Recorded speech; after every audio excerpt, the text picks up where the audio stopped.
Good morning, students. Today's our chapter is second, the kings and their kingdoms. Now we begin this chapter from this topic, India after the Harshvardhana. After the death of the Harshvardhana, no one was the capable successor of his dynasty, so that's why the chief states control their power in their hand, and they declared themselves as an independent ruler of the new kingdoms, and new kingdoms were established by Rajputas, Rashtrakutas and Palas.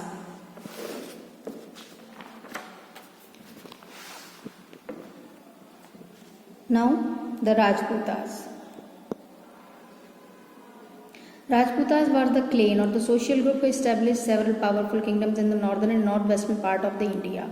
Between of the 8th to 12th century, they are capable. They have their art of warfare because they have their own courage, strength, and they are good warriors. That is why they are known for their art of warfare. The Rajputs were valiant warriors because due to their courage and the sense of cavalry. Cavalry means they have their own horse riders known as the cavalry in the army. The two prominent kingdoms are famous in Rajputas. They were Gurjar Pratiharas and the second one is the Chahmars. The first one is here, Gurjar Pratiharas. The first ruler was Gurjar Pratihara was Nagbhat first. He established his kingdom between of 6th century to 11th century among 730 to 756. He controlled over the Ujjain and successfully ward off Arab invaders from Sindh. Invader means जो हमले करते थे, बाहर से आने वाले होने वाले अरब की तरफ से होने वाले हमलों जो कि सिंध पर हुआ करते थे, उन्हें अच्छे तरीके से रोकने का, सक्सेसफुली रोकने के कार्य इसने किए, गुर्जर प्रतिहारास ने किए. The second most prominent ruler of this dynasty was Mihir Bhoj. From 836 to 885, he took control over river Satluj in the west and in river Narmada in the south. It means he extended his empire from river Satluj to river Narmada. Afterwards, he also controlled over the Kannauj in 836. Kannauj was a prosperous city from the time of the Harsha's empire. So that is why, according to its safety, its prosperity and economically strong, that is why Mihir Bhoj chose Kannauj as his capital in his kingdom.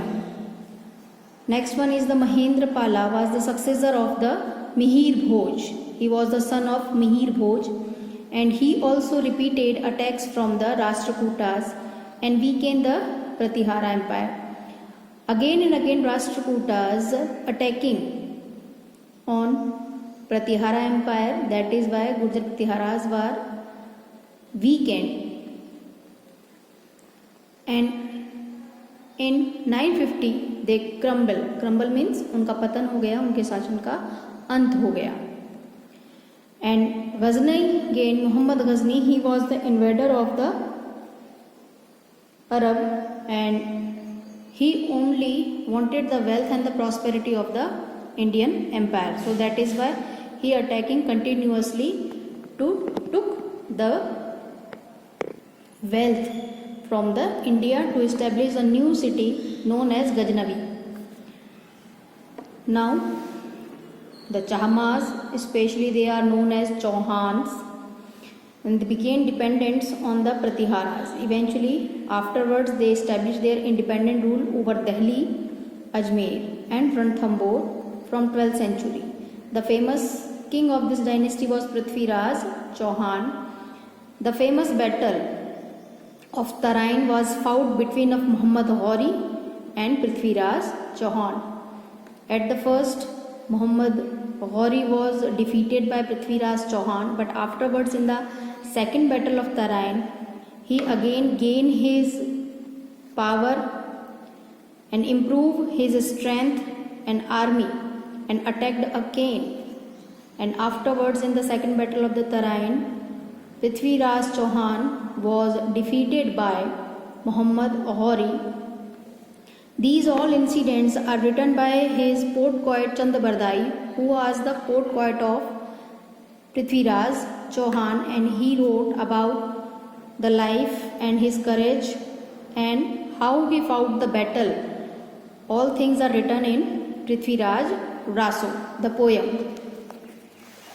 Another Rajput clan kingdoms were Tomars, Parmar, Chandelas, Solankis and Gohelas. They were another clans of Rajput dynasties.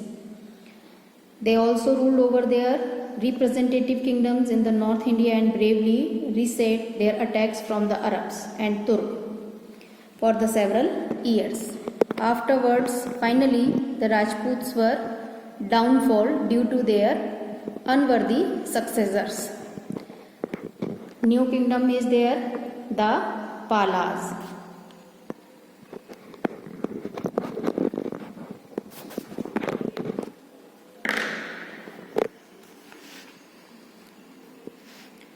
The Pala dynasty was founded by Gopala in 750. It means who was the founder of the Pala dynasty? We will say that the Gopala was the founder of the Pala dynasty. They ruled over East India, mainly in Bihar and part of the Bengal from 8th to 12th centuries. Gopala's son Dharmapala, he extended his empire furthest limit of the northwest India, and afterwards his son Devpala added Assam and the parts of Odisha in their kingdom. It means which dynasty? In Pala dynasty, Devpala included the part of Assam and the part of Odisha in their kingdoms. Afterwards, Devpala's successors were unable to maintain their kingdom.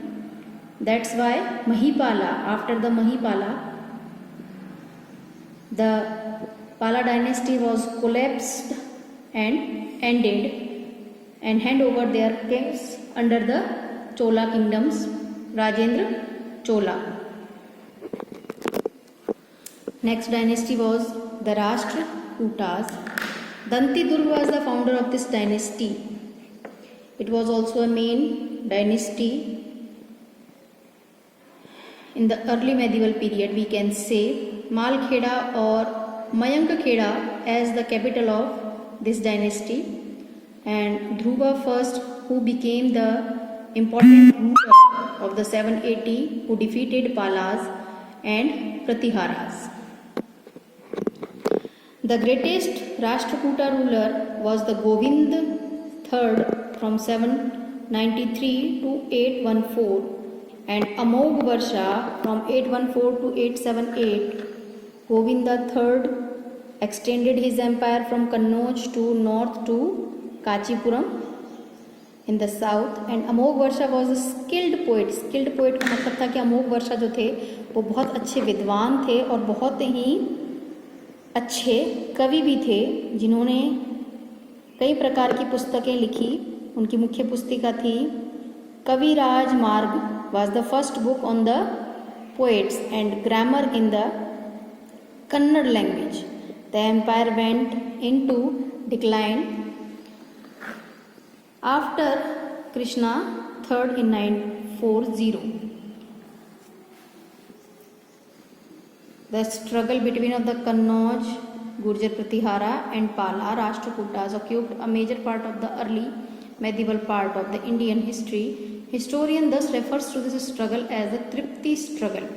तृप्ति का मतलब थे कि इसमें 3 राजवंश जो थे वो लंबे समय तक कन्नौज के ऊपर अपना शासन स्थापित करने के लिए युद्ध में एक दूसरे के साथ व्यस्त थे. और ये कौन कौन से राजवंश थे? ये वंश थे प्रतिहारा, पाला और राष्ट्रकूटास, जिसे तृप्ति स्ट्रगल के रूप से इतिहासकारों ने इतिहास में लिखा है. Now the administration and the economic of the kingdom. अब उनके प्रशासन के बारे में और उनकी आर्थिक नीतियाँ क्या थी इसके बारे में हम बात करेंगे. पहले पावर थी उनकी supreme authority in the hands of the king who was advised and assisted by a council of minister. यानी कि उसमें सर्वेसर्वा किसको कहा जाता था? राजा को कहा जाता था. राजा के पास सारे अधिकार सुरक्षित रहते थे और वह जो भी एडवाइज्ड होते थे, जो भी डिसीजन वो लेता था, वो उसके मंत्रिमंडल के निर्देश के अनुसार लिया करते थे.